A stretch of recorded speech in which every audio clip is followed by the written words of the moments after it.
ஏன் இப்படி என் வாழ்க்கையில கண்ணமூச்சு விளையாட்டு விளையாடுற?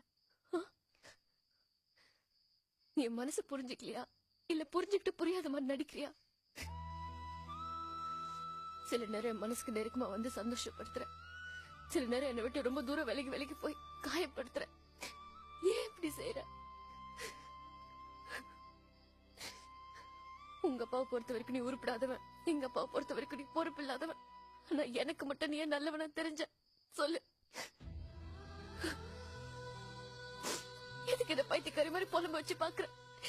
என் வாழ்க்கையில குறுக்க வந்து டார்ச்சர் பண்ற? சொல்லு சொல்லு பூபதி, சொல்லு சொல்லு.